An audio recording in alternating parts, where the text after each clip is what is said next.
အဲ့ဒီအကြောင်းတွေကိုလေဒီလားပြန်ပြီးတော့တွေးမိတယ်ဆိုရင်လေအခုချိန်ဒီအဲ့ဒီကြောက်စိတ်ကလေးကလေပြန်ပြီးတော့ဖြစ်မိသေးတယ်ကျမပြောပြအောင်မေငယ်ကပေါ့လေဆယ်ကျော်တဲ့အရွယ်တုန်းကလေကျမတို့တငယ်ချင်းတွေကလေဒီလားသွားရဲဆိုတဲ့အတူတူစားရဲဆိုတဲ့အတူတူပေါ့ပဲသူတို့ဘယ်နေရာတော့ဆိုလေအဖော်လုပ်ပေးဆိုလေကျမအဖော်လုပ်ပေးခဲ့တာအဲ့ဒါနဲ့ကျမတငယ်ချင်းတယောက်ကပေါ့လေသူဘဲနဲ့ချင်းထားတော့ချင်းထားတဲ့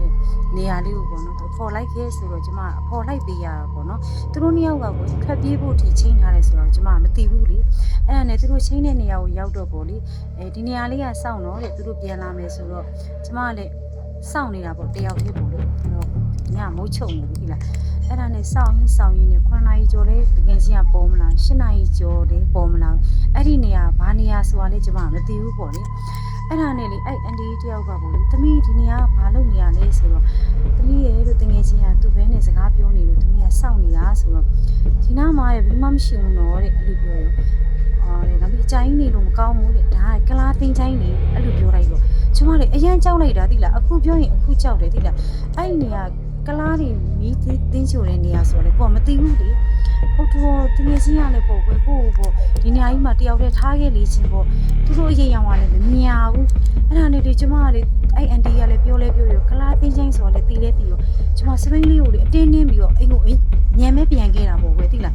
လမ်းမှာလေးစပိန်ကလည်းအမြန်နှင်းလေးမရောက်နိုင်လေခြေထောက်ကပေါ့နင်းတာပဲမြန်ကိုမရောက်နိုင်ဘူးကြောက်တာလူတွေရတဲ့တော့ကလားတင်းချိုင်းဆိုအစားတော့မသိဘူးအဲ့အန်တီပြောမှာပဲကိုကသိတာပေါ့စိတ်ထဲလည်းတွေးရကြတာပေါ့တော့တကယ်ချင်းကပေါ့ဒီကလားတင်းချိုင်းနေအောင်ချင်းရနေတာပေါ့လေကိုကိုလည်းအဲ့နေရာကြီးမှာတယောက်တည်းထားခဲ့ရလေလားဆိုပြီးတော့ပေါ့နော်ဒီလားကြောက်ပြီးတော့လေဒီလားအတင်းပြန်ခဲ့ရတာအခုချိန်မှာလေအဲ့အเจ้าကိုပြန်ဆင်းဆိုင်ခုထိလည်းကြောက်တော့မယ်သိလားသူတို့နှစ်ယောက်ကတော့ခက်ပြေးသွားတာပေါ့ကွယ်ကိုကနောက်နေ့မှသိရတာသိလားအဲ့ဒါလို့ငယ်တော့အကြောင်းလေးတွေလေတစ်ခါလေးဆိုရင်လေကိုမလဲမဝဲလေးနဲ့ပေါ့နော်အားခဲ့ရတဲ့အကြောင်းလေးတွေကိုလေပြန်တွေးမိရင်လေကြောက်စရာဆိုတဲ့ခုချိန်လေးတွေးပြီးတော့ပေါ့နော်ကြောက်တဲ့စိတ်လေးဖြစ်မိတယ်ပေါ့ကွယ်ဟုတ်ကဲ့ပါရှင်ကျွန်မခုရပိုင်းစကားပြောလေးတွေပေါ့နော်ဘာရမဟုတ်ပါဘူးပေါ့အမှတ်တရဖြစ်တဲ့ကြောင်းလေးတွေကိုပေါ့လေချစ်တဲ့ကကာတို့ကိုလည်းပြောပြချင်တာနဲ့လေကျွန်မပြောပြတာငယ်အကြောင်းလေးတွေလည်းပြောရင်းနဲ့အခုကျွန်မစီမှာပဲရင်နဲ့ရဲ့စပြာလေးတွေ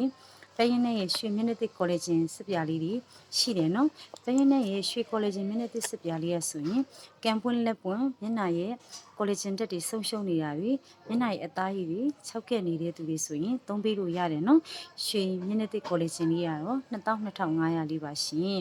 ဟုတ်ကဲ့ပါပဲရင်နဲ့ရဲ့စပြာလေးတွေပဲရင်နဲ့ရဲ့ကောင်းရှုပ်ရည်လေးတွေကိုမှာယူခြင်းနေဆိုရင်3995930635မှာမှာယူနိုင်ပါတယ်ရှင်အားလုံးကိုကျေးဇူးတင်ပါ